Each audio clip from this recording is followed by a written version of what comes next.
Ako ang inyong Lolo Pael at ito ang aking kwento.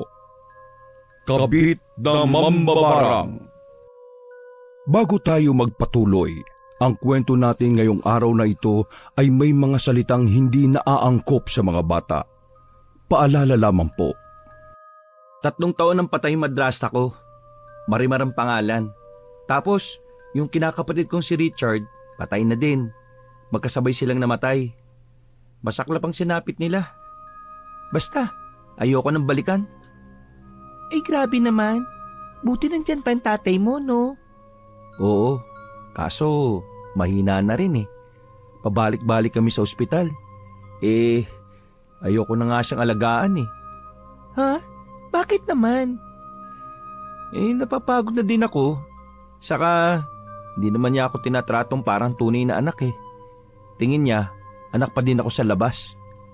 Uy, huwag mo namang isipin yan. Anak ka pa din ng tatay mo. Mahal ka nun. Kaya wag na wag mong pag-iisipan ng magulang mo na parang di ka tunay na anak. Nanggaling ka sa kanya, no? So kahit papaano, may espasyo siya sa puso mo. Lalo na ngayon, wala ka ng karibal. Patay na kinakapatid mo, di ba?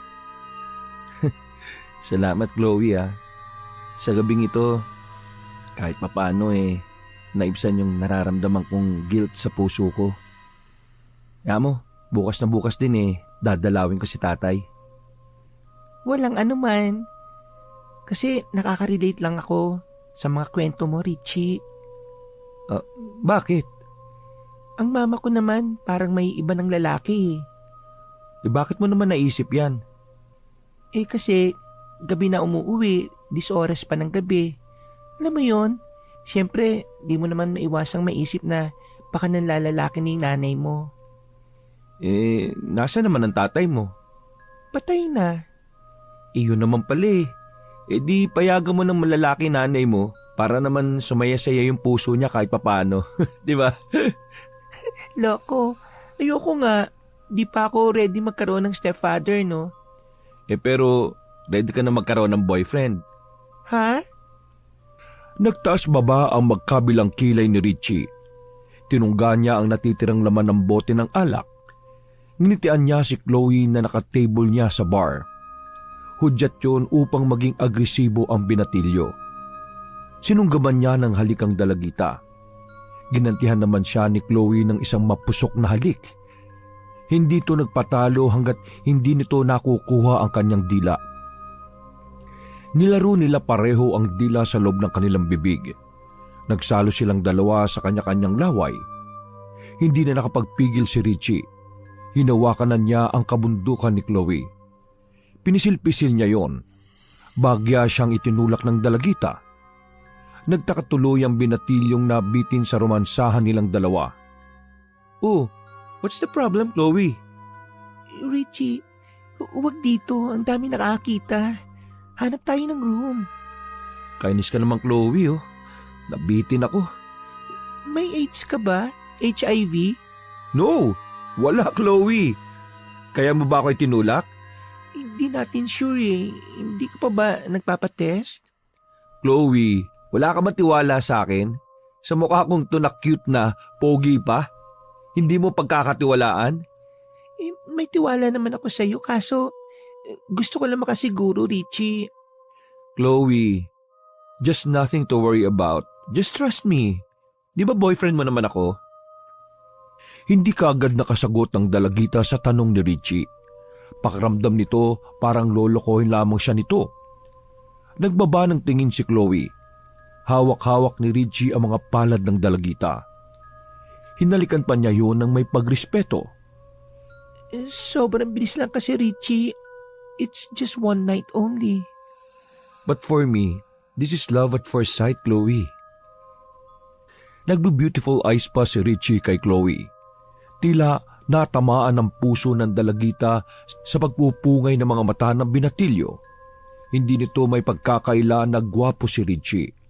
Mala Alden Richards ang dimple at mga ngiti, pero mala Jake Vargas naman ang mga mata at kilay niya. Dagdag pa dito ang mapormang estilo niya na mala Coco Martin ang dating. ang pananamit na itim na jacket at nakalagay na shade sa noo. Karismatic din siya kung titingnan sa malayuan. Sino ba naman ang hindi ma-attract sa isang Richie De Vero na tubong Pangasinan? Ibig bang sabihin, ako yung una mo? I'm not saying na ikaw ang una ko, pero tatapatin na kita kaagad ha, Chloe. Unang tingin ko pa lamang sa'yo, nabighani na ako. Tinamaan ito oh. Itinuro ni Richie ang kanyang dibdib. Nagpexman pa siya sa dalagita. Chloe, just trust me. Hinding-hindi kita sasaktan gaya ng ibang lalaking nanakit sa'yo noon.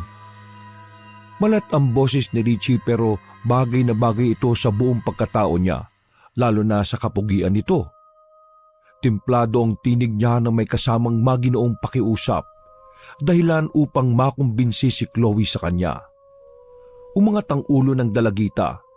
Nangingiti nitong sinagot si Richie ng matamis na oo, kaya sinungguban niyang muli sa ikalawang pagkakataon ang mapusok niyang mga halik sa labi. Thank you, and I love you. I love you too, Richie. Matapos ang naglalagablab nilang halikan sa isa't isa, tumayo na ang dalawa at nag-take ng isang private room sa bar na yon. Naganap ang tinatawag na one-night stand. Parehong nakatulog ang magkarelasyon ng isang gabi. Subalit pagkagising ni Richie, nagulat siya na nagkaroon ng freckles at mga tigyawat sa noo ni Chloe. Nanlalaki pa ang mga mata niya nang napansin na nagdadry din ang skin ng dalagita. Ang ari din nito, parang may mga bulutong sa hiwa. Hindi niya malaman, nagbeberde din kasi yon. Madaling-madali si Richie na nagbihis para takasan ang mahimbing pa sa pagkakatulog na si Chloe. What the heck? Ano ba nangyari sa'yo, Chloe? Napailing ang binatilyo bago hinigpitan ng sinturon sa kanyang pantalon. Binulungan niya si Chloe na malakas pang naghihilik. Break na tayo. Sweet dreams. Marahan niyang isinarado ang pinto ng private room. Kaagad siyang nagbayad sa counter. Tinawagan niya ang best friend niyang si Migo na nasa condominium. Sumagot naman kaagad ang nasa kabilang linya. Papasok ka ba? Ha? Day off ko ngayon eh. Bakit? Pupunta sana ako dyan ngayon eh. Di sige, okay. Sinususian ni Richie ang kanyang itim na sasakyan upang pumasok sa loob nito. Pinandar kagad yun ng binatilyo. Sa pagtakbo ng kanyang kotse, may naririnig siyang sagitsit sa puno ng kanyang tenga. Tila isang langaw. Tumingin siya sa rearview mirror. Kakaibang langaw ang umiikot-ikot sa ibabaw ng kanyang ulo. Kulay berde yon at kulay dilaw naman ang mga pakpak. Binugaw ni Richie ang langaw na nangangambala sa kanyang pagmamaneho. Binuksan niya ang window ng sasakyan. Naitaboy din niya di kalaunan ang kakaibang langaw na nasa loob ng kanyang kotse. Dumiretso siya sa matalik niyang kaibigang si Migo. Gumamit siya ng elevator. Pinindot ang 3. Mas nainis siya nang nandun na naman ang berdeng langaw sa kanya na sunod ng sunod. Hinampas ni Richie ng palad ang langaw na yon. Napatay niya yon sa kanyang kamay. Napisat ang langaw. Kadiri. Nagpapapalatak pa siya nang ipahid niya sa pader ng elevator ang patay na langaw. Bahagyang nahilo si Richie nang magbukas automatic ang pinto ng elevator. Dumiretso na si Richie sa silid ng kaibigang si Migo. Pinindot niya ang doorbell ng silid ng kanyang matalik na kaibigan. Nagbukas naman yon nang makilala siya nito. Oh, may FB. Anong meron? I have a pic story, FB. May mali na talaga eh. Oh, why? But before that, may I have a seat? Oh, my pleasure, my FB. Oh, there, dyan sa sofa. Wait lang ah, I have a vodka here. I think interesting yung ikukwento mo sa akin eh. Okay, here. Inilipag ni Migo sa maliit na lamesa ang bote ng vodka. Nagsalin si Richie sa shot glass. Nilagok niya yon kasunod ng pagkukwento niya sa kaibigan. FB, may new girl ako eh. Wow! Another girlfriend? No, it's just a one-night stand. Kaya break na kami. So, tinakasan mo siya? Her name is Chloe, Migo. Wow! What a cute name, ha? Nagtatrabaho siya sa may bar as a singer. Cute ng voice niya. Attracted ako sa kanya. Pero like a previous girl, nagkaroon din ng problema sa face niya. What? You mean, pumapaangit sila? Oo, parang ganun na nga, amigo eh. Anong sumpa ba yung meron sa'yo, Richie? Bakit ganun ang mga girl mo? Kasi naman, chick boy ka kasi. Di ka marunong makontento sa isang babae lang. Baka nga karma na to eh. Bakit hindi ako yung pumapangit? Bakit yung mga girls ko pa? Wawa naman sila eh. Saka, alam mo yun, kung alin yung nagsiseryoso na ako sa relationship eh, saka nagiging ganito. Talagang kawawa sila, Richie. Ikaw ang naging boyfriend eh. Like si Marjorie, Pearlie, Camille, and now, you're Chloe na naging victim ng freckles pimples case na yan. May Marjorie, Pearlie, Camille na tumagal sa akin. And Chloe na balak kong maging karelasyon na mas matagal pa sana. Kaso, bakit ganito nangyayari? Eh, kumakabit ka kasi dati. Alam mo na, playboy nung first year high school tayo. Ba't nakaraan na yun eh? Nakatanggap na nga ako ng sampal sa kanila eh. After, di ba? Kahit na, Richie. You're just a jerk without feelings. I ask you, nakokonsensya ka ba? Tinamaan si Richie sa sinabi ng best friend niya. Hindi man lang siya nakaramdam ng guilt kapag may binibreak o tinatakasan siyang babae. So, silence means yes. No, hindi sa ganun, Migo. So tumitingin ka sa physical appearance ng isang babae. I admit it, but gusto ko nang malutas ito eh. FB, ayoko nang maraming nadadamay na ibang babae. Well, ang solusyon lang dyan, FB, no girlfriend. Huwag kang magsyota para walang madamay na ibang taong nakakabit dyan sa sumpa mo. Sa tingin mo, ito lang ang tanging paraan, FB? Yup, no jowa, no sumpa. But gusto kong mahuli ang posibleng may kagagawa nito eh. Naniniwala ka ba sa mga albularyo thing? Hindi. Pues, ngayon maniwala ka na. Ha? May kakilala akong magaling na albularyo na makakatulong sa iyo para matukoy kung sino yung gumagalaw sa mga chicks mo. At wag ka, di lang siya basta-basta albularyo ha, mahikero pa. Mahinang natawa si Richie sa naging rekomendasyon ng kaibigan. No, never. Hindi ka ba naawa sa mga girl na nabibiktima mo? Ha? Migo, how dare you na sa best friend ko pa nang galing yung paghinalaan ako? I'm not a witch or use a black magic. What the heck are you talking about na naawa? In fact, sila yung lumalapit sa akin eh. Bumuhos muli si Richie ng vodka sa kanyang kupita at saka nilagok ang laman nun. Sorry FB galit ka ba? I suggested lang naman. Hindi ko naman direktang sinasabi na kagagawan mo yung nangyayari sa mga girlfriend mo. Kaya nga ako nagkukwento sa iyo, di ba? It's because meron na akong pinaghihinalaan kung sino ang may kagagawa nito. May mali lang talaga akong nakikita o baka nagkakataon lang yung mga nangyayari sa mga girl ko. Kaya nga kumonsulta tayo sa albularyo, Richie. Walang masama kung susubukan natin. Doon natin malalaman kung sino gumagawa nun sa mga naging ex mo. Never mind na lang, FB. Dahil dyan sa mga albularyo na yan, kamunti ka na mamatay si tatay eh. Na-stroke siya.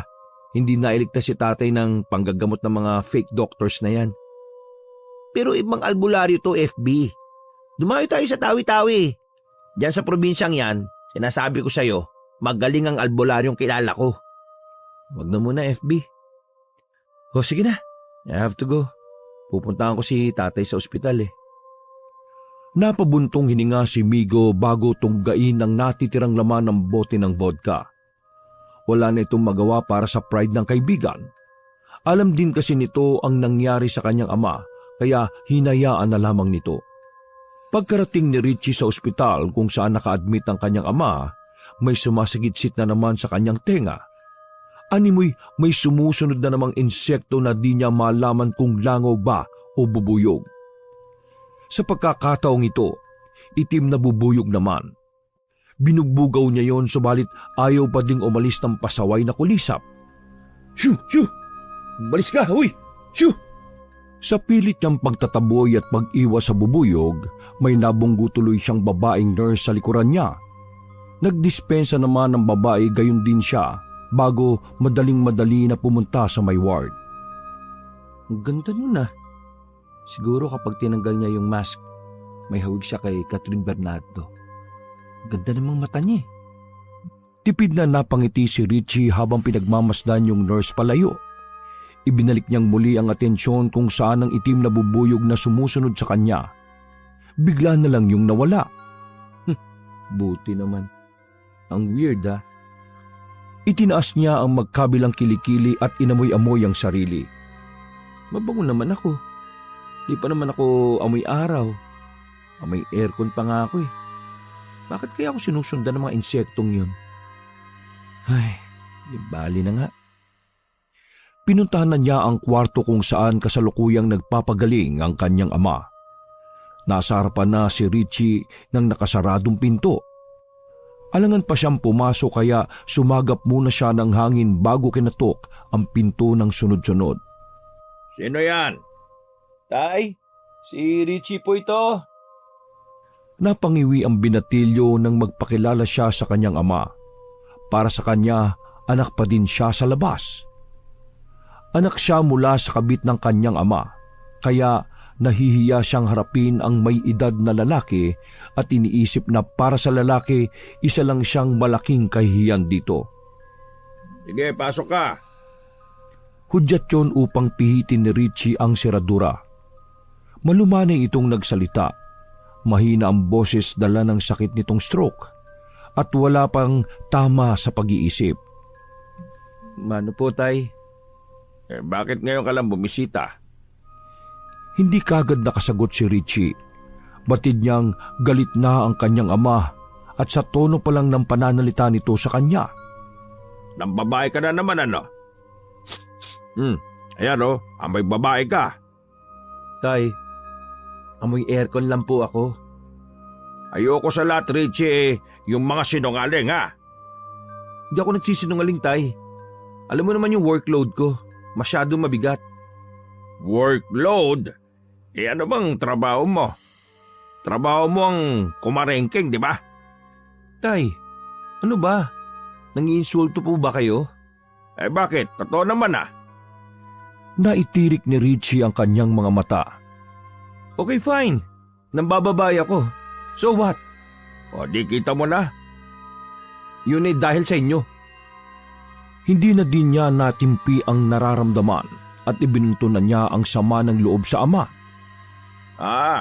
Sinisisi mo pa akong bata ka ah? Oo, kasi di mo naman ako minahal, tay eh. Kahit anong effort, pagod, puyat ang gawin ko. Hindi mo ina-appreciate lahat, tay. Nabaliwala lang ang lahat. Dahil ano? Anak lang ako sa labas? Ganun ba? Kaya ako nang bababae kasi ganun din naman kayo noon eh. Idol nga kita, tay eh. At itong anak mo na anak ng kabit mo, nangangabit din. O ano, masaya ka na? Di ba? Yan ang gusto mong marinig sa akin? Di ba? Natigalgalang may edad na lalaki sa paglabas ng sama ng loob ni Richie. Di kalaunan pumait ang itsura nito. Di lumabas din ang tunay mong ugali yung bata ka. Sumasagot ka na sa akin. Bakit? Porket mahina ako? Ginaganyan mo na ako? May sakit ako, dapat inuunawa mo ako. Hindi, tay eh. Dati ka nang ganyan. Kahit wala kang sakit, ganyan ka na sa akin. Ba't ayaw mo pang tumigil? Lumayas ka na nga dito. Hindi ko kailangan yung prutas sa mga dinala mo. Iuwi mo na yan. Magkaiba talaga kayo ni Richard. Ay, kung nabubuhay lang sana yung kapatid mo eh. Sinasabi ko na nga be. Siya pa din ang kakampihan nyo, kahit patay na. Ano naman karapatan ko, di ba? Di naman ako legal na anak eh. Abay, tarantado ka bali. Sa puntong yon, tumigil na sa pagpapalitan ng maanghang na salita ang mag-ama nang may kumatok sa pinto. Hello, I'm your nurse. Papasok po. Sige, pasok po. Bumaba na ang tono ng boses ni Richie at magalang na binati ang nurse ng kanyang ama. Pasensya na po. Narinig ko po yung komprontasyon yung dalawa sa labas. Sorry po Ayos lang yon. Natural lang sa amin yung mag-ama. Pasensya na po talaga ha. Magpapakilala po muna ako. Ako po yung nurse niyo po ngayon, Tay. Call me Nurse Rian. Ibibipi ko lang po kayo at i-check yung inyong blood sugar. Di naman po kayo nahihirapan huminga. Umiling ang tatay ni Richie. Okay po. Normal naman po ang BP nyo. And very good. Hindi naman po mataas ang sugar nyo. Akin na po yung daliri. I-check ko po yung oxygen level po ninyo. Pinalipas ni Richie ang nararamdaman niyang galit sa ulo. Ibinaling niya ang atensyon sa babaeng mangangalaga sa kanyang ama. Nakilala niya ito. Ito ang nurse na nakabangga niya kanina na hawig ng idolo niyang si Catherine Bernardo. Nurse Rian, right? Yes po. Kapag may kailangan po kayo, tawagin niyo lang po ako. Magra-rounds lang po ako sa ibang patients. Ihanda ko lang po itong gamot niya para sa pneumonia. Kinuha ni Nurse Rian ng kaliwang kamay ng kanyang ama kung saan nakatanim ang hemlock nito. Inayos na ng nurse ang swero at ikinonekta sa solution bag na nakasabit na sa IV stand, kung saan dumadaloy ang gamot patungo sa ugat ng tatay ni Richie. Lumabas din naman ng babae pagkatapos ng rounds nito sa kanyang ama. Sige na. Tutulog na ako. Huwag mo na akong alalahanin. Sundan mo na yung babaeng yun. Kitang-kita ko sa mga mata mo na type mo yung nurse ko eh. Kahit kailan talaga, kahit saan. Whatever. Lumabas na lamang si Richie sa silid ng tatay niya. Babalik na lang din po ako. Sus, kahit huwag ka na bumalik, unahin mo na yung paglalandi mo. Sinalat-salat niya ang kanyang ulo. Na-stress siya sa kanyang ama, subalit wala siyang magawa para pigilan ang nararamdaman nito. Matanda na rin kasi at may sakit pa. Kung tutuusin, siya dapat ang makakaunawa dito. Pero dala na din ng may sama pa siya ng loob sa ama, hindi niya maiwasang hindi sagutin ito. Hinanap ni Richie ang nurse na si Rian. Nakita niya ito na abala sa pag-aasikaso ng mga medical papers at paikot-ikot habang bitbit ang mga aparatong kailangan ng mga pasyente. Nurse Rian? Dagling lumingon ng babae. Yes po, sir. Anong oras ang lunchtime mo? Mamaya po, sir. Mga 12:00. Sige po, sir wait lang May nire-revive po kami sa kabilang ward eh. Okay, sige. Sorry Hindi na mabilis na lakad ang ginawa ng nurse na yon, kundi takbo na papunta sa ward din kung saan ito naka-assign. Umupo muna si Richie sa waiting area. Mabilis ang ulo niyang napabaling sa kanan nang may marinig siyang boses na babaeng umi-echo sa kanyang tenga. Lahat gagawin ko. Mapasa akin ka lang, Richie. Tumayo si Richie mula sa pagkakaupo. Nilibot niya ang paningin sa hallway ng ospital. Wala siyang mahagip na tao kung saan nanggagaling ang boses na yon. Pero sa kabilang banda, napaisip ang binatilyo. Tila pamilyar kay Richie ang tinig na yon na isa sa mga naging karelasyon niya noong unang taon niya sa sekundarya. Sino ka? Magpakita ka sa akin! Hinamon niya ang babaeng nagsalita. Marin lang siyang napatakip ng tenga nang humagalpak ng tawa ang babaeng pinaglalaruan siya. Harapin mo ako! Huwag mo silang idamay! Sinasabi ko sa'yo, huwag mo silang idamay! Isang malakas na hagalpak muli ang pinakawala ng babaeng yon. Tinakpan niyang muli ang magkabilang tenga. Irritable siya na napamura. Langya ka! Demonyo ka! Sir? Ha? Napabalikwas ng lingon si Richie nang tapikin siya sa likod ni Nurse Rian. Ayos lang po ba kayo, sir? Tinanggal niya ang mga kamay na nasa kanyang tenga. Hindi na niya narinig pa ang babaeng boses mangkukulam na tumatawa. Yes, I'm fine. Huwag ka mag-alala. Ayos lang ako, Nurse Rian. Pilyo niyang nginitian ng nurse. Ginantian din siya ng ngiti ni Rian sa mga mata. Sir, di ba sabi mo gusto mo ako makasabay mag-lunch? Dinisregard ko yung pagyaya ng mga corners ko para lang makasama ka. Talaga? Salamat naman. O halika na, sir, sa kantin. Nangamatis ang magkabilang pisngi ni Richie. Hindi niya maintindihan ang nararamdaman kung bakit parang may paru-parong naglalaro sa kanyang tiyan ng mga oras na yon. Sa lahat ng babaeng naging kasama ni Richie, dito lang siya kay Nurse Rian mas kinikilig. Pagdating sa kantina, nag-order ang dalawa ng parehong putahe. Iisa ang tipo nila.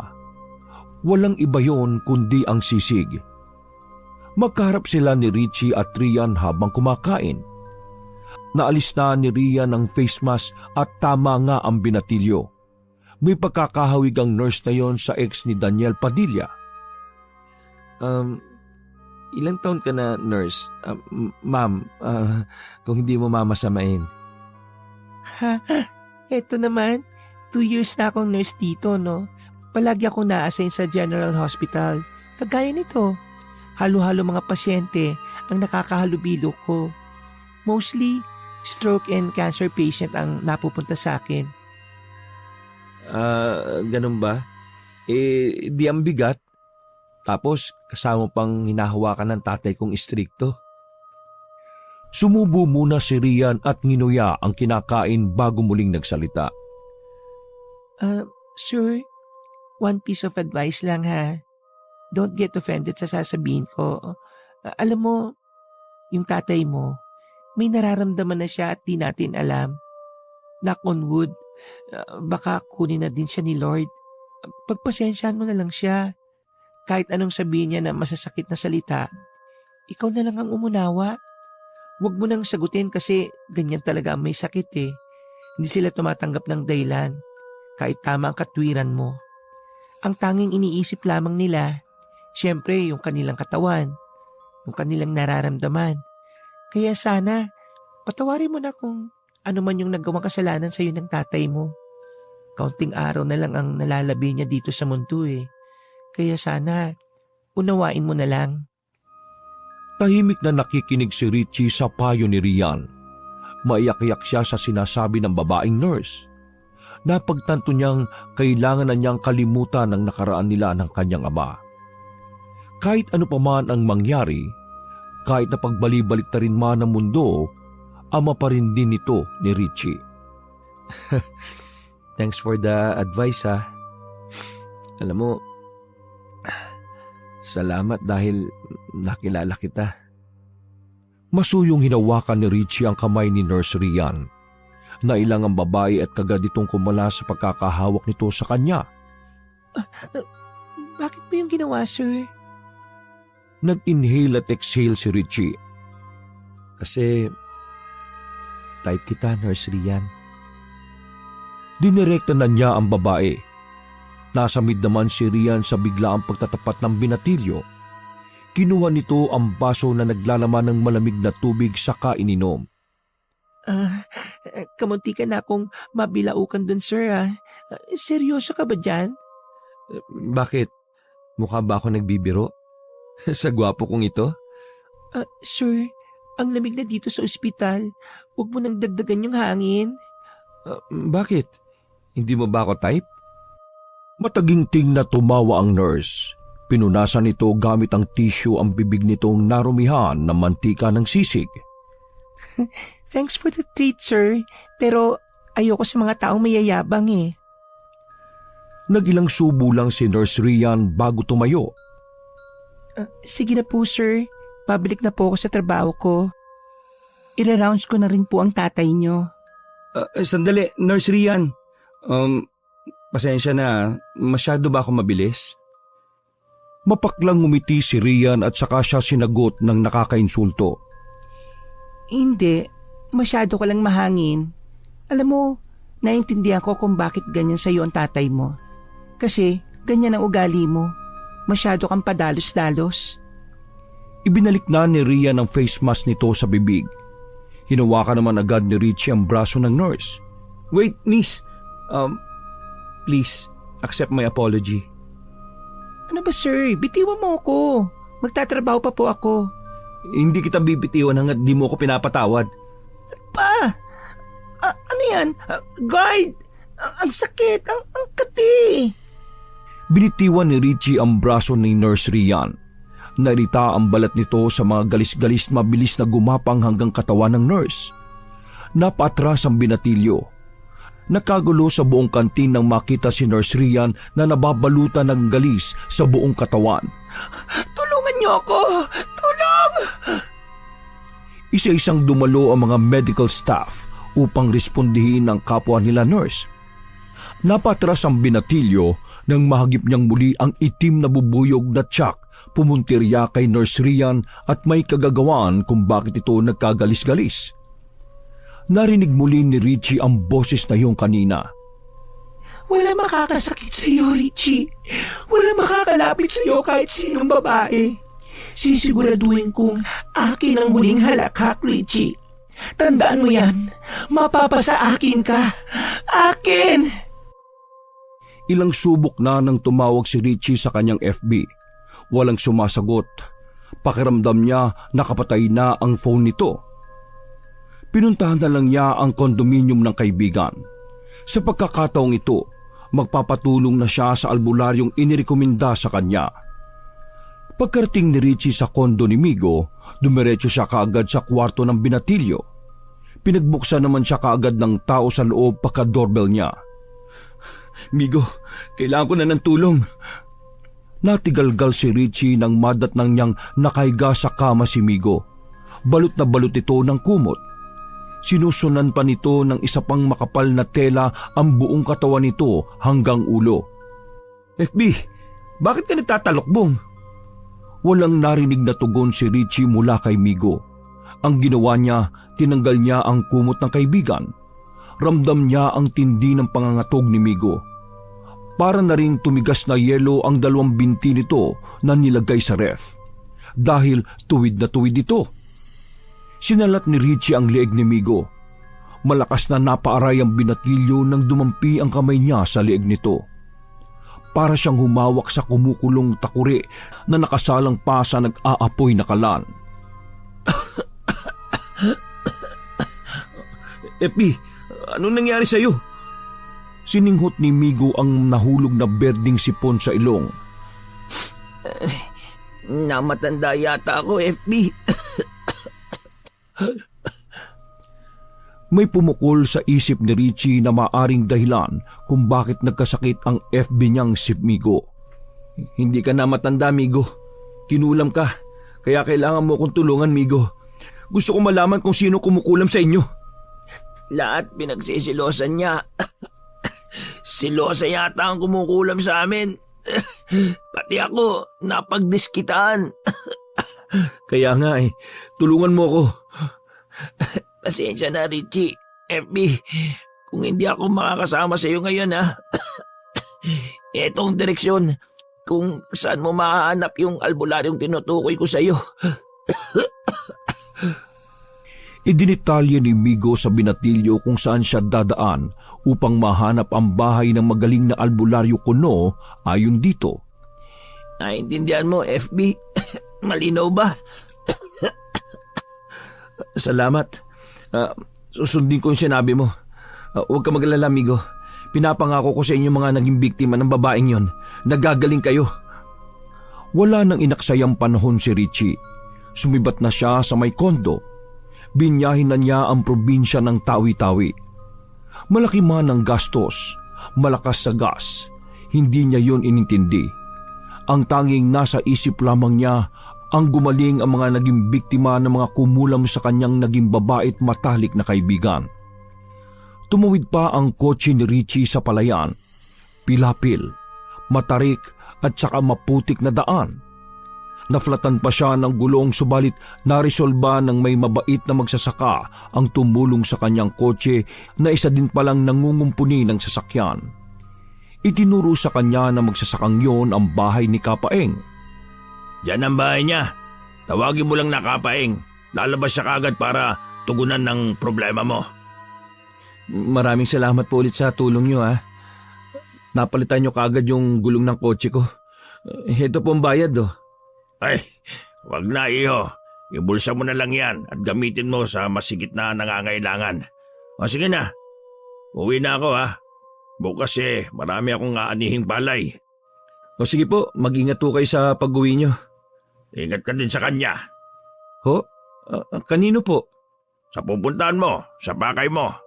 Sana matalo mo yung dapat mong matalo. Magtagumpay ka sana sa iyong paglalakbay. Oo naman po. O sige na, gabi na. Mga ganitong oras gumagala ang dapat na hindi gumagala. Maging mapagmatsyag ka, bata. Nandyan lang sila. Malay mo, nasa likuran mo na pala sila. Naging palaisipan sa binatilyo ang sinabi sa kanya ng matandang magsasaka. Ipinakibit-balikat na lamang niya yon bago pumasok sa loob ng kanyang kotse. Ipinarada ni Richie ang kanyang sasakyan malapit sa kubo ng sikat na albularyo sa probinsya ng Tawi-Tawi.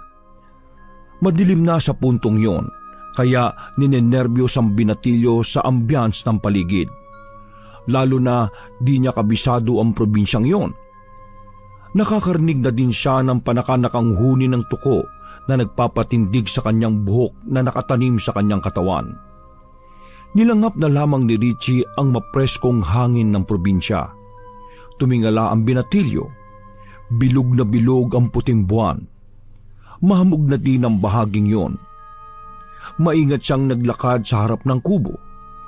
Tinawag niya ang pangalan ng albularyo na kanyang pakay. Kapaeng! Kapaeng! Niluwa ng kubong yon ng isang matandang paika-ika. May bitbit itong kasera na nagsisilbing liwanag upang makita ang dinaraanan nito. Tinatawag mo ba ako? Anong kailangan mo sa akin? Napalunok ng laway si Richie. Bumalik ulit ang kaba niya kanina nang magtanong ito sa kanya. Nakakaya naman kasing gambalain ito lalo na't 10 oras na ng gabi. Iniisip pa niya na matanda ito at mga ganitong oras hindi nagpupuyat ang mga ganitong may edad na nasa palagay niya nasa 80 na. Diretsahin na po kita, Kapaeng. Gusto ko pong malaman kung sino po yung sumasalbahe sa kaibigan ko. At hindi niya masabi ang idudugtong. Nag-aalangan pa siya kung itutuloy niya ang salitang maaring mapasama sa kanya sa matandang albularyo. Sa mga babae ko po. Nahihiyang yumuko si Richie sa huli niyang sinabi. Ilang saglit pa, nagangat din siya ng ulo. Tiningnan niya ang reaksyon ng matanda. Subalit nanatili pa din itong seryoso. Pumasok ka sa kubo ko. Pag-usapan natin ng iyong pakay. Delikado rito. Pumasok na sa loob ng kubo ang matandang albularyong si Kapaeng. Sumunod na din pumasok ang binatilyo't lumingon pa kung may nakasunod sa kanila. Pinihit ni Kapaeng ang bilog na nakakabit sa gasera. Mas lalong nagliyab ang apoy ng langis na nasa garapon. Umatras ng bahagya ang binatilyo sa pagkabigla. Nagkaroon na ng liwanag ang haligi ng kubo ni Kapaeng. Anong nangyari, iho? Sumagap muna si Richie ng hangin bago bumuelong ikinuwento ang lahat. Nagsimula po kasi ito, Kapaeng, noong nagseryoso ko sa mga nakakarelasyon kong babae. Yung una, si Marjorie. Tumagal kami ng halos 1 month pero habang humahaba yung relasyon namin, tuwing hinahalikan ko siya, nagiging magaspang ang dila niya. Bumabaho ang hininga. Pagkatapos, sumunod na araw, si Marjorie nagbabago ng itsura. Nakaka-freckles at pimples na. Tapos yung bibig niya, yung paligid ng gilagid, nangingitim. Namamalat din yung labi. Kaya nagdesisyon ako na makipag-break na kay Marjorie. Ganon din kay Perlin na 2 weeks kong nakarelasyon pagkatapos ni Camille na 1 week. May latest girlfriend ako, yung naka one night stand ko, si Chloe. Ganon rin ho yung nangyari. Pero itong huli, si Nurse Rian, nabala ko palang sanang ligawan. Nagkagalis naman. Dinamay pa niya yung best friend kong si Migo. Kaya sana, Mang Paeng, gusto ko na malaman kung sino yung gumagawa ng lahat ng ito. Tumangutango si Kapaeng. Mukhang alam na nito kung napaano ang mga ikinuwento niya. Binarang sila. Malakas ang tiwala na matanda na sinabi nito sa kanya. Ano po? Binarang? Oo, iho. Ano po ba yung binarang? Matigas nitong pinihit muli ang gasera. Nakarinig si Richie ng bulong ni Kapaeng. May sinasabi ito na hindi niya maintindihan. Ang kulay kahel na apoy ay naging asul. Namangha si Richie sa ipinamala sa kanya na matandang albularyo. Ngunit nangamoy gaas ang laman ng gaserang yon. Mas tumapang. Biglang natandaan ni Richie ang sinabi sa kanya ni Migo. May kakilala akong magaling na albularyo makakatulong sa'yo para matukoy kung sino yung gumagalaw sa mga chicks mo. At wag ka, di lang siya basta-basta albularyo mahikero pa. Kakayahan ng matandang ito na magpagalaw ng kahit na ano at baguhin ang anyo ng isang bagay gamit ang mabilis nitong mga kaya. Gaya ng nakikita ni Richie, pinagalaw ni Kapaeng sa ere ang gasera at idinikit sa may kisame. Wow, galing ah. Napatunga nga si Richie. Tumutulo pa ang laway niya habang pinapanood ang presentasyon ng matanda. Gusto mo na ba munang magpahinga sa aking kubo? Bukas na natin ituloy ang ritual upang malaman kung sino ang mambabarang na pumoprotekta sa iyo. Ano po lo? Kapaeng? Ako yung pinoprotektahan ng mambabarang? Hindi mo pa ba naintindihan ang sitwasyon mo, iho? Kaya hindi kanya pinupunteriya dahil may gusto sa iyo ang mambabarang na yon o hindi kaya isa sa mga naging babae mo? Alam ko po, pero di ko po alam kung sino sa kanila. Nung first year high school ako, marami ako naging babae. Bahagyang naasiwa si Richie sa ikinuwento niya kay Kapaeng. Parang naging masama tuloy ang timpla ng mukha nito matapos niyang ipahayag yun dito. Oo na, Kapaeng. Hindi ako nakukontento kasi nagre-rebelde po ako eh. Ganun din po kasi yung tatay ko noon eh. Pero pinipilit ko naman pong magbago ngayon eh. Kaya nga siniseryoso ko na yung mga nagiging karelasyon ko. Pero wag naman sanang pangit ang ibigay sa akin. Hindi bagay eh. Iho, huwag ka sanang tumingin sa panlabas na anyo. Kung mahal mo talaga ang isang tao. Dapat nag-stick to one na lang ako. Ganun po ba? Oo na lo. Alam ko naman ang susunod mong sasabihin eh. Pareho lang kayo ni Migo na sinasabihan sa akin. O sige na, hindi na ako marunong makontento kasi wala eh. Yung talaga yung hanap ko, yung nababagay sa akin. Kaso wala nga. Di mo ko pinatapos, iho. Ang sabi ko, kung mahal mo talaga ang isang tao, tatanggapin mo siya kahit ano pa man ang mangyayari. Hindi mo ba napanood yung Maging Sino Ka Man na pelikula nila Robin Padilla at saka Sharon Cuneta?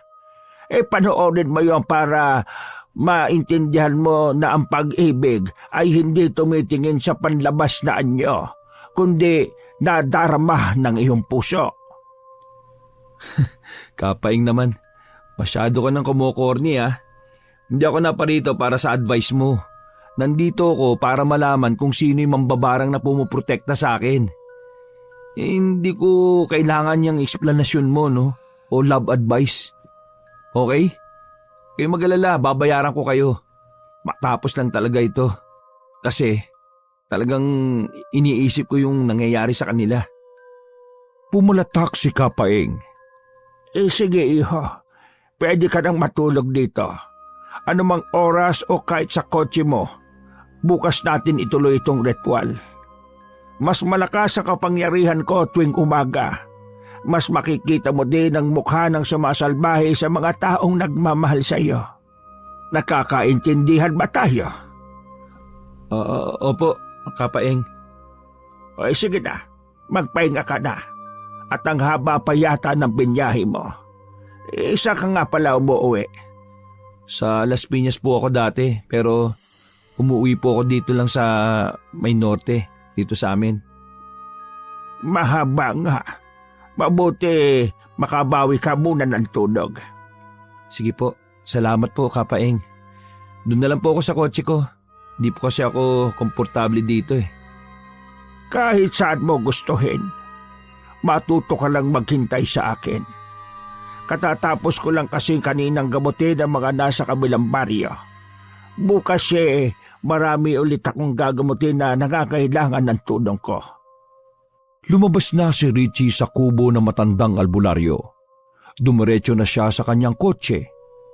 Doon muna niya palilipasin ang gabi habang hindi pa sila nagsisimula sa ritual nila Kapaeng upang malaman kung sino ang mambabarang na nahuhumaling sa kanya. Sa backseat siya pumwesto. Payapa niyang isinandal ang ulo sa upuan ng kotse. Ikinandado niyang maigi ang sasakyan. Sinuntok na si Richie ng kaantukan at akmang babagsak na subalit kagad siyang tumayo nang may kumakatok sa likuran ng kanyang sasakyan. Napabalikwas si Richie ng bangon at binuksan niya ang kotse. Nilabas niya ang nangangambala sa naunsyami niyang pagkakatulog. Pinuntahan ni Richie ang trunk ng sasakyan. Gamit ang flashlight ng kanyang cellphone, sinipat niya kung may gasgas ang likuran ng kanyang kotse. Naningkit ang mga mata niya sa nasilayan. May bakasyon ng yapak ng isang malaking nilalang. Itim na itim. Parang umapak muna ito sa putik bago umapak sa kanyang kotse. Nagtaka din siya kung bakit may UP yun. Ala, ang mahal-mahal nito. Sinong loko'y sumira nitong kotse ko? Pinalipat-lipat niya ang liwanag ng cellphone sa iba't ibang panig ng dilim ng paligid. May mabilis na nilalang ang hindi mahuli-huli ng liwanag ng kanyang cellphone. Nang itapat niya yon sa malaking puno ng nara na medyo may kalayuan sa may kubo ay nangilabot ang binatilyo. Nakadukwang ang nilalang. Nakakasilaw ang kulay dilaw nitong mga mata. Nakanganga ang nilalang. Matatalas din ang mga ngipin nito habang may tumutulong laway sa bibig. Sumigaw ng saklolo si Richie. Makailang ulit nang tinawag ang pangalan ni Lolo habang patakbong tumutungo sa kubo ng matanda. Kapaeng! Kapaeng! Kapaeng! Nagbukas kaagad ng kubo ang matandang albularyo. May bitbit din itong latigo. Animoy buntot pagi. May sinasalita din itong hindi niya matukoy kung anong lingwahe. Basta na lang nagliyab ang dulo ng buntot pagi bago nito hinampas sa lupa yon. Lumika ng marahas na pilantik ang makapangyarihang latigo. Napatras ang halimaw sa dilim. Hinampas ni Kapaeng ang buntot pagi sa nakakatakot na nilalang. Umuungol pa ito na parang asong kinakawawa bago lumayo sa kubo. Naiiyak na si Richie.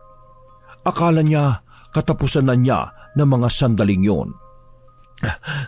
Maraming salamat po talaga, Kapaeng. Ayoko na pong manatili sa kotse. Mapapahamak po ako doon. Diyan na lang po ako sa kubo nyo. Ligtas pa po ako. Mahinang tumawa si Kapaeng pero may ibig ipakahulugan. Gusto mo ba tabi ka sa akin, iho? Napakamot ng lieg ang binatilyo. Pwede po ba? Baka po kasi kung anong mangyari sa akin eh. Para ka palang yung apo kong babae kong umiyak. Sige, mahiga na muna tayo. Inayos na ni Kapaeng ang kutso ng paghihigaan nila ng binatilyo. Bago nila inunat ang likuran sa banig na malambot. Saka itinuloy nito na magkwento. Alam mo ba, Ganyan-ganyan din siya kapag natatakot. Tanda ko pa noong bata pa siya kapag nakakarinig siya ng ungol ng aswang, ngumangawa siya.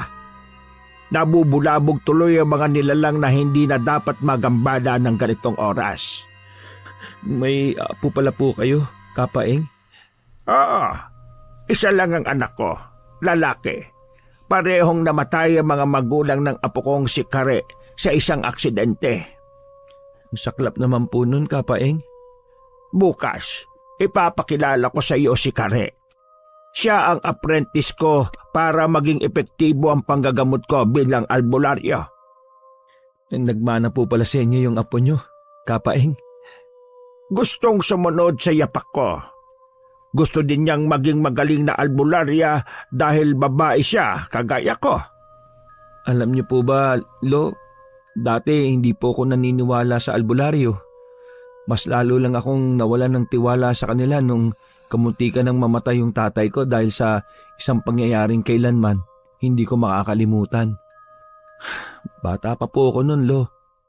May sama rin ako ng loob kay tatay dahil mas pinapabura niya lagi si Kuya Richard Kahit nang mamatay si Kuya Richard, siya pa din ang nasa isip ni tatay.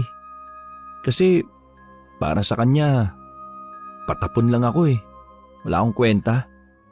Wala akong silbi sa kanya nun. Nakakayaman sabihin, anak kasi ako sa labas kaya ganun na lang ang tingin niya sa akin. Pero ngayon, medyo malaki na ako at umaasenso na. Alam niyo, ganun pa din ang tingin niya. Sana man lang, bago siya mawala dito sa mundo maging mahalaga ako para sa kanya. Pansamantalang tumahimik ang paligid. Ilang segundo lang narinig ni Richie ang malakas na paghilik ni Kapaeng. Ay nako, Lo. Kaya naman pala, wala na sumasagot sa drama ko Tinulugan niyo na pala ako. Ay, tulog na nga rin ako. Napaantanda mo na si Richie bago ipikit ang mga mata. Nakikita pa din niya ang nilalang na nagpatroma sa kanya kanina. Sinubukan ng binatilyo na alisin sa isip niya yon. Ayaw niyang mapuyat siya kakaisip sa nakakatakot na nilalang. Kalahating oras din bago siya napagod sa pag-iisip sa aswang kanina bago niya ipinanatag ang sarili at dapuan ng kaantukan. Kinaumagahan, nagising si Richie sa sunod-sunod na tawag ni Kapaeng. Kahit kulang pa sa tulog, napabangon siya at napakusot ng mga mata. Marami ng parokyano ang gustong magpagamot kay Kapaeng. Hinahanap naman ng binatilyo si Kapaeng na katabi niya lamang kagabi. Wala na ito sa tabi niya. Marahil nasa labas na ito at ine-entertain ng mga residente sa tawi-tawi. Maingay sa labas ng kubo, kaya lumabas siya sa likuran noon para pumunta sa sasakyan niya kung saan walang tao. Paglabas ng binatilyo sa likuran noon, nadatnan niya ang isang dalagitang suot ang makalumang damit na saya. Konserbatibo ang kilos nito. Mainhin at may pagkamorena. Maganda din ito kung tutuusin. Bagay sa buong pagkatao ng dalagita, lalo na ang mahabang kulot-kulot nitong buhok. Matangos ang ilong. Ang mapulang labi na animoy malambot kapag ito'y dumampi sa iyong mga labi at ang mapupungay nitong mga mata na may nakakaakit na pilikmata. Nagsalubong ang kilay ng dalagita sa kanya. Pagalit itong nagtanong sa binatilyo. Sino ka? Nasaan si Lolo Paeng? Naitirik ni Richie ang mga mata. Ito nga yung apo ni Kapaeng na ikinuwento nito sa kanya nung gabi. Sandali lang sino ka ba? Ikaw ba si Kare? Oo. Paano ka nakapasok dito? At paano mo ako nakilala? Kinuwento ka sa akin ni Kapaeng kagabi. Isa ako sa humahanga sa lolo mo Kahapon kasi, napabilib niya ako sa ipinakita niya sa aking kapangyarihan niya. Lalo na nung nailigtas niya ako kagabi sa aswang. Anong pakay mo kay Lolo Paeng? Kasama ka na, Kare. Gusto kong tulungan mo ko na talunin ang mambabarang na sumalbahay sa kaibigan ko at sa mga babaeng naging malapit sa akin. Sumeryoso na naman ang mukha ni Kare. Sige, makakaasa kang matutulungan ka namin. Nandiyan na si Lolo Paing sa loob. Nararamdaman ko na ang presensya niya. Tinitigang maigi ni Richie ang itsura ni Kare. Bumilis bigla ang tibok ng puso niya. Tila nakuryente din ang kanyang tiyan. Pamilyar din si Kare sa kanya pero di niya lang maalala kung saan niya ito huling nakita. Pinaalis ko muna yung mga humihingi sa akin ng tulong. Uunahin ko ang pakay mo sa akin, iho. Aalamin na natin kung sino ang mambabarang mo. Kayo po pala, Lolo. Wala na yung mga maiingay. Kare, kailangan ko ng tulong mo. Heto, dikdikin mo tong mga halaman na ito at ilagay mo sa ulo nitong maliit na estatwa na ito. Ibinigay ni Kapaeng sa apo nitong si Kare ang maliit na figurin na anyong Buddha, pati mga halaman na gagamitin nila sa ritual. Lo, hindi pala ako nagpakilala sa inyo. Richie po pala yung pangalan ko. Nginitian siya ng albularyo, tanda ng magiliw na pagtanggap sa kanyang pagpapakilala. Kaagad namang napatingin si Kare sa kanya. Naiilang naman ang binatilyong si Richie nang magtama ang kamay nila sa isa't isa. Mas kumabog pa ang dibdib niya. Sobrang lakas noon kaya lumayo muna siya kay Kare. Ano ba itong nararamdaman ko? Pag-ibig na ba to? Basulyap niyang tiningnan muli ang apo ng matandang albularyo. Hindi siya halos makahinga nang matitigan ang mukha nito. Ayoko. Wag, Richie. Hindi ka na dapat pwedeng umibig pa sa babae. Maraming madadamay. Madadamay na naman si Karina ng mambabarang na yun. Hindi pwedeng maging biktima si Karina ng sumpa ko sa mambabarang na yun. Lalayo muna ako sa kanya. Nagsusumigaw ang isip ni Richie. Pinigilan niya muna ang nararamdaman tapos ay attentive na nakinig kay Kapaeng. Dito tayo umupo sa gitna ng kubo. Ilapag mo dyan sa maliit na lamesa ang estatwa, Kare. Sinunod yun ng dalagita. Nag-Indian seat si Richie. Ganon din ang ginawa ni Kapaeng at Kare. Sinimulan na matanda ang ritual. Pumikit ang albularyo. Masinsinan itong nagdasal ng kakaibang lingwahe. Habang nagpo-focus si Kapaeng sa dasal na nanggagaling sa lingwaheng Latin, napansin ni Richie si Kare na masama ang pagkakatitig sa lolo nito.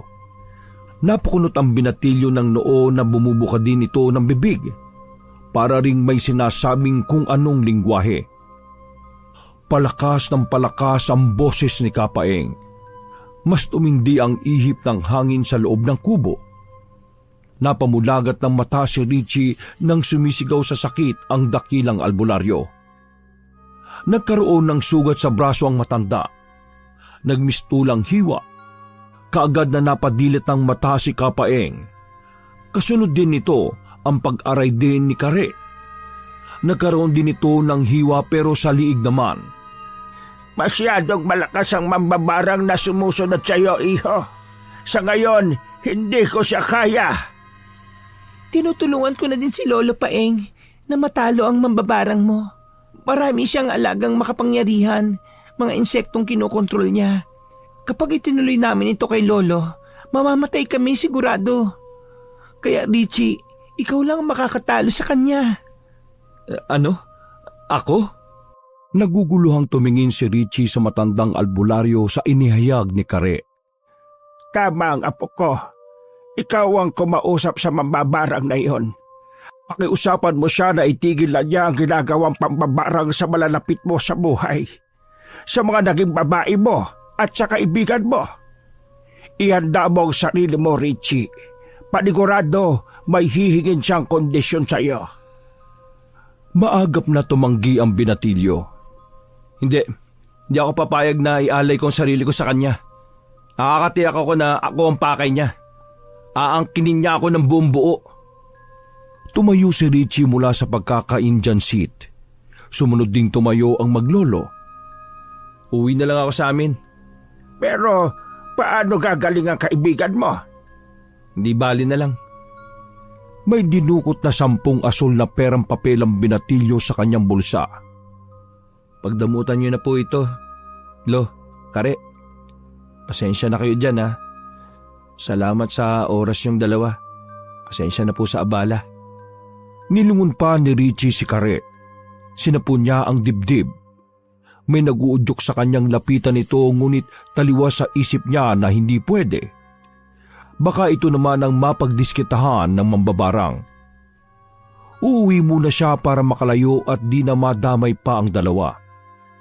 Hindi na niya nakuhang kumaway sa maglolo. Nagmamadali na siyang umalis sa kubo bago pa mas matindi na gumanti ang mambabarang. Ang importante kay Richie, wala nang madadamay. Umusad na ang sasakyan ni Richie. Medyo hindi niya nakabisado kung saan ang mas madaling daan para makatago sa bundok ng probinsyang yon. Ay nako, di ko pala natanong kung saan ang daan palabas. Kailangan kong bumalik. Kinambyo ni Richie ang kotse patras, subalit hindi gumagalaw ang sasakyan niyang paurong. Ano ba yan? Kayong panasiraan no? Lingid sa kaalaman ni Richie, na-stuck ang gulong na sasakyan niya sa putikan. Lumabas muna siya ng kotse saka tsinek ang di maahon na gulong. Pagtapak niya sa madulas na putik, kaagad nawala ng balanse ang binatilyo. Sumubsob siya sa putikan. Napamura siya dulot ng inis. Sinubukan niya muling tumayo ngunit nawala ulit ng kontrol ang kanyang katawan. Ang likuran naman nito ang nabalutan ng putik. Wala na siyang bukang bibig kundi mura. Naganap ang binatilyo na pwedeng hawakan. Maingat siyang humawak sa nakatanim na bato sa lupa hanggang sa unti-unti nakakatayo na siya. Niyakap niya ang katawan ng puno ng nara. Naamoy pa ni Richie ang sarili. Nangangamoy ebak na siya. Takting yan oh. Wala akong pamalit nito eh. Kainis. Sa gitna ng kanyang inis sa sarili dahil nababalutan ng putik, narinig niya ang sumasagitsit na insekto di kalayuan sa kanya. Inangat niya ang ulo. Kumpul-kumpul na lumilipad na asul na langaw at itim na bubuyog sa itaas ng puno ng nara. Sinundan ni Richie kung saan patungo ang mga kakaibang insekto. Pamilyar sa kanya ang mga rare insect na yon, dahil yun ang sumusunod sa kanya buhat pa noong naging sila ni Marjorie. Nagtatago si Richie sa bawat katawan ng puno upang di siya mahalata na mga insektong kontrolado panigurado ng matinik na mambabarang na nagkakagusto sa kanya. Matyaga niyang sinundan ng mga kulisap kahit nangangamoy ebak na siya. Tinis niya hanggang sa makarating si Richie sa isang kuweba kung saan pumasok ang mga insekto. Pumasok din siya sa loob ng yungib. Nadatnan ni Richie ang napakaraming insekto at mga kulisap ang nagkukumpol sa isang sulok. Yung iba'y pumapasok sa kanya-kanyang garapon habang yung iba'y dumapo sa babaeng nakatalikod.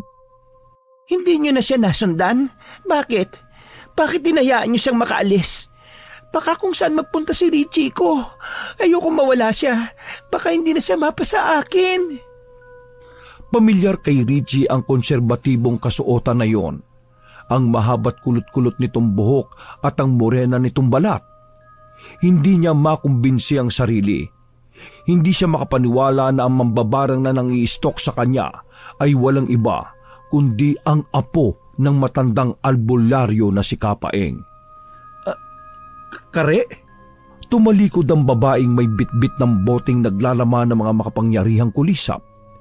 Humarap sa kanya ang babaeng punong-puno ng tigidig sa muka. Ang ilong ay may pagkasarat at ang labi ay makapal. Malayong malayo sa Kare na nakilala niya kanina na sobrang ganda. Teka, ikaw? Kilala kita? Carmelita? Isa ka sa kaklase ko noong first year high school tayo ah.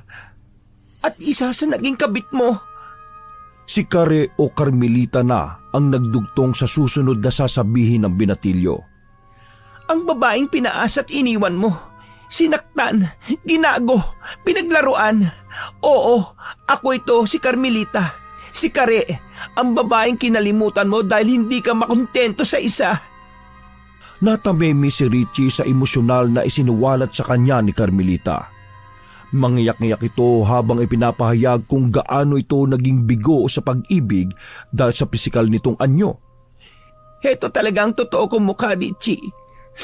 Ang Kare na nakita mo kanina ay hindi ako. Ginamit ko lang ang nalalaman kong turo sa akin ni Lolo Paeng para gumanda ko. Maganda akong hahanap sa iyo. Ibig sabihin? Oo, tama ka nang iniisip. Alam din ni Lolo Paeng na ako ang nambabarang sa mga naging babae mo. Isa ring matinik na mambabarang si Lolo Paeng. Tinutulungan niya akong barangin ng mga magaganda mong naging karelasyon. Kasi ang unfair, Richie. Bakit? Porke ba maganda sila? Siseryosohin mo na? Paano naman kami mga di kagandaan, Richie? Tuluyan ng tumakas ang sunod-sunod na luha sa mga mata ni Kare. Umeko sa kwebang yon ang boses ng dalagitang nasaktan dahil lang sa pagiging makasarili niya at di iniisip ang nararamdaman ng mga kababaihang nabiktima ng kanyang karisma at itsura. Lumuhod si Richie. Doon lang niya ganap na naintindihan ng lahat-lahat. Sinsero siyang humingi ng tawad kay Kare. Naghilamos siya ng sariling luha sa nanghalong putik na natuyo sa kanyang balat. Patawarin mo ko, Carmelita. Oo na. Naging makasarili ako. Pero Kare, pakiusap. Ako na lang, wag na sila. Bawiin mo lahat ng barang sa kanila. Hayaan mong ako magdusa ng sarili kong kagagawan, ng sarili kong kasalanan. Ilang beses na nakiusap si Richie sa dalagitang mambabarang. Sa una, wala itong naging reaksyon. Pero hindi nagtagal, may lumalabas na sa bibig ni Kare na kakaibang lingwahe na tila spell para utusan ng mga alaga nitong insekto. Inikutan si Richie ng mga alaga ni Kare. Habang palakas ang pagsasambit ng dalagitan ng orasyon, nakakaramdam si Richie ng hapdit pananakit sa kanyang mukha. Pakiramdam niya, may tumutubong maliliit na bukol sa kanyang mukha hanggang sa wala na itong mapaglagyan. Maski talukap na mga mata ni Richie ay may bukol. Kung titingnan maigi si Richie, tila isa yung nakakadiring sakit sa karamihan. Ang ketong. Unti-unti ring may tumutubong pigsat mga sariwang tigyawat sa kanyang braso, sa kanyang hita, kilikili kahit sa maselang parte nitong katawan. Deserve ko to, Carmelita. Kailangan ko itong mapagbayaran. Sige lang, gawin mo sa akin kung ano ang dapat na gawin. Umuwi si Richie pabalik ng norte na may saklob na tela sa mukha at nababalutan ng makapal na jacket, jogging pants at medyas upang itago ang mga bukol niya sa buong katawan. Una siyang nakipagkita sa matalik na kaibigang si Migo na kagagaling lang sa matinding lagnat. Gulat na gulat pa ito nang makita ang kaawa-awa niyang kaibigan. Richie, bakit mo naman sinalon dapat ay sa amin? Ipinaliwanag ni Richie ang tungkol sa pagpunta niya sa Tawi-Tawi. Nang maibulgar niya kung sino ang mambabarang niya, malakas itong napamura. Kasi hindi naman nagkataon nang inirekomenda niyang albularyo ay ang mga salarin. Parang mga teleserye ko lang ito napapanood ah. Pasensya na, pre. Sorry kasi di ako nakinig sa'yo noon eh. Dapat makontento na lang ako sa taong tapat at totoong mamahalin ko at mahal ako. Kaya sorry, pre ah. Wala yun. Basta kapag may kailangan ka, one call away lang ako palagi. Niyakap siya ni Migo na walang halong pandidiri. Sinunod niya din pinuntahan sina Marjorie, Perlin, Camille at ang naka-one night stand niyang si Chloe para humingi ng kapatawaran sa nangyari. Chloe, sorry kung nadamay pa kita sa kagaguhan ko ha. Kung tungkol pala sa nangyari sa atin, may nabuo ba? Mataginting na natawa si Chloe. Lasing tayo pareho noon, pero maingat ka. Saka alam mo, kung saan ka lulugar. Kasi, di ba sabi mo nun, anak ka sa labas ng tatay mo? Kaya, yung magiging anak natin, sa labas mo ipinutok. Ha? Talaga? Sabay silang natawa sa kanilang kalokohan. Nagkaroon na rin ng closure ang apat niyang naging ex mula sa serious relationship niya kuno. Inalala din ni Richie na balikan ang mga naging kabit-kabit niya noong high school siya. Karamihan sa mga yon, itinaboy lang siya dahil sa anyo nitong parang may sakit na ketong. Pero marami naman ang tinanggap ang kanyang pagpapatawad noong panahong hustler siyang playboy. Matapos niyang magsisi sa lahat ng kasalanang nagawa niya sa mga babae, may nagpakita sa kanyang asul na langaw na lumilipad at pinapaikutan siya sa kanyang wari may ibig na sabihin. Tila may mensahe itong nais ipabatid sa kanya. Binuksan ni Richie ang pinto ng kanyang silid. Sinundan niya ang langaw hanggang sa makalabas siya ng kanyang apartment. Sumalubong sa kanya sa labas ang maglolo na sina Kapaeng at Kare mula sa anyong maganda. Siguro naman natuto ka na ng leksyon, iho. Napayuko naman si Richie. Pagagalingin ka na namin. Nagangat ulit ang binatilyo ng tingin sa magandang si Kare na naging si Carmelita na punong-puno ng tigyawat ang muka. Kagaya noong unang beses niya itong nakita sa kubo ni Kapaeng. Ganun pa din ang pakiramdam niya na hindi niya malaman. Bumilis ang tibok ng kanyang puso. Parang nakukuryente ang tiyan niya. Sa tuwing magdadaop ang palad nilang dalawa, may halong tensyon at kakaibang kaba siyang nararamdaman. Baka ito na yung sinasabi nilang pag-ibig. Kahit titigan ni Richie ang diferensya ng mukha ni Carmelita, desidido na ang puso niya na ito na nga ang makakasama niya habang buhay. Naibalik sa dating itsura si Richie. Naging maaliwalas at inosente na ang mukha niya. Tumingin pa siya sa salamin bago magpasalamat sa matandang albularyo at sa dalagitang si Carmelita na isang mambabarang. Uuwi na kami sa amin, Richie. O paano? Magtino ka na, ha? Magkikita pa naman tayo, di ba? Bakit mo naman naitanong yan? Iayaw mo nang makakita ng ganito kapangit, di ba? Diyan ka nagkakamali, Carmelita. Ano? Anong mali sa sinabi ko? Ayan, ang i-down mo ang sarili mo. Bakit? Totoo naman, di ba? Napangit ako. Hindi ka pangit. Maganda ka. Maganda ang kalooban mo. Talaga? Binarang ko nga yung mga naging syota mo eh. Tapos na yung Carmelita. Patawarin mo na ang sarili mo. Eto ako ngayon. Gusto kong bumawi sa'yo. Dahil mahal na yata kita eh. Sus, ayan ka na naman eh. Hindi, totoo na to. Sinasabi ng puso't pati isip ko, Carmelita. Kaya, pwede ba kitang ligawan? Napanganga si Kare, maski ang lolo nitong si Kapaeng sa mabilis na pag-amin at pag-alok ng panliligaw sa dalagita. Humarang agad ang matanda. Hep. Huwag mo muna yung gawin dito, iho. Doon ka sa kubo. Tuturuan pa kita kung paano mag-magic. Lolo naman, baka ituro mo pa dyan kung paano maglahong parang bula gaya ng pag-iwan niya sa akin noon, ha? Hindi. Wag mo nang ipaalala nga yun. Ibang magic naman yung ginawa ko na yun eh. At pinagsisisihan ko na yun. I need a second chance. Pwede? Pag-iisipan ko muna. Umuo ka na nga eh. Wala nang bawian ah. Hindi pa, no? Papakipot ulit ako. Alam mo, ang tunay na magic ay kapag pumayag kang ligawan na kita ulit, Carmelita. Hindi naman nakatakas sa mga mata ni Richie ang pamumula ni Kare. Pakipot itong tumango kasunod ng masayang pagsigaw ng binatilyo.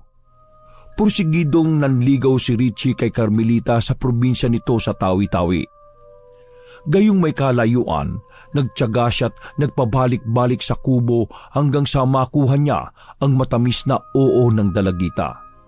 Tumagal ang relasyon nila at magdadalawang taon na silang bilang magkasintahan sa darating na buwan ng Abril.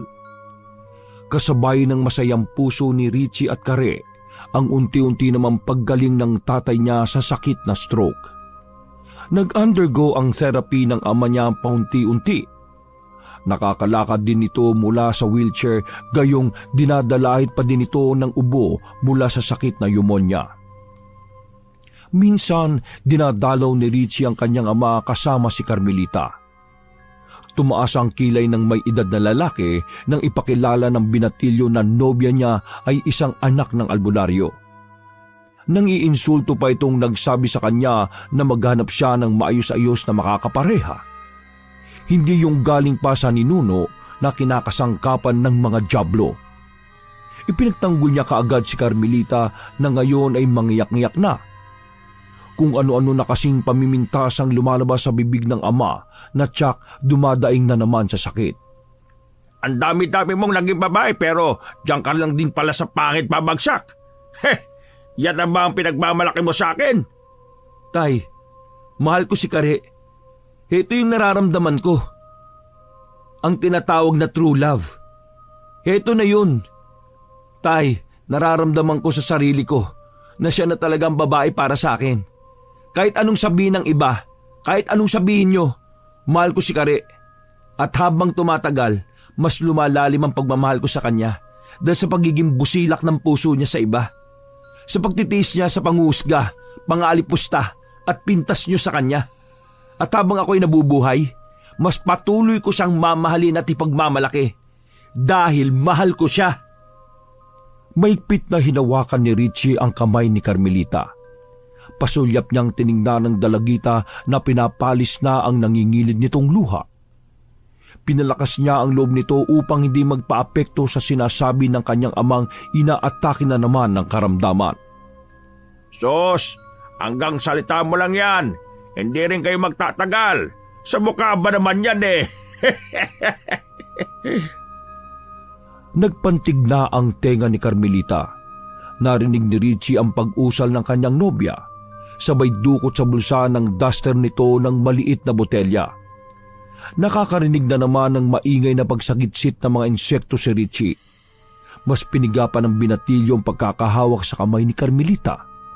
Nakikiusap niyang tiningnan ng dalagita na huwag nang ituloy ang binabalak na barangin ng ama. Tumigil naman sa pag-usal ng Latin si Carmelita. Tara na mahal, umalis na lang tayo. Paglabas ng silid, sinalubong sila ni Nurse Rian na naka-duty at nakatoka sa ama ng binatilyo. Oh sir, long time no see. And ma'am. Binati din ni Nurse Rian si Carmelita na may pagngiti. Ganyan talaga ang may sakit. Huwag niyo na lang pansinin ha. Balang araw matatanggap din nila kayong dalawa. Hayaan niyo na lang na paggalingin namin ang ama niyo, sir. Wala din naman siyang magagawa eh. Pumasok na sa loob ng kwarto ng ama ni Richie ang nurse. Malakit namang sinundan ng tingin ng binatilyo ang mga hita nito. Lingid sa kanya, inutusan ni Carmelita ang alaga nitong langaw na atakihin ang nobyo. Pumasok ang langaw sa loob ng tenga ng binatilyo. Nataranta naman si Richie. Alisin mo sa loob ng tenga ko yung langaw, Kare. Sorry na. Ikaw naman huwag ka na magselos. Sorry na. Aray. Sige, kapag inulit mo pa yan, ipapakain na kita sa mga alaga ko. Mahal pala ha. Nagtampong nag-walkout na lamang si Carmelita at mabilis na nilayasan si Richie. Heto na naman, susuyuin na naman niya ang dalagita na hindi mawala-wala sa isang relasyon. Kung maglukuman si Richie, wala na siyang magagawa. Ayon sa kanya, pag-ibig na niya si Kare. Nakarelasyonan niya ang isang mabagsik na mambabarang at kapag tuluyan na siyang nagloko dahil hindi na kontento sa isa, ay tutuluyan na talaga siya nito sa pamamagitan ng mga alaga nitong mga insekto. Wakas! Ako ang inyong Lolo Pael at ito ang aking kwento. Kabit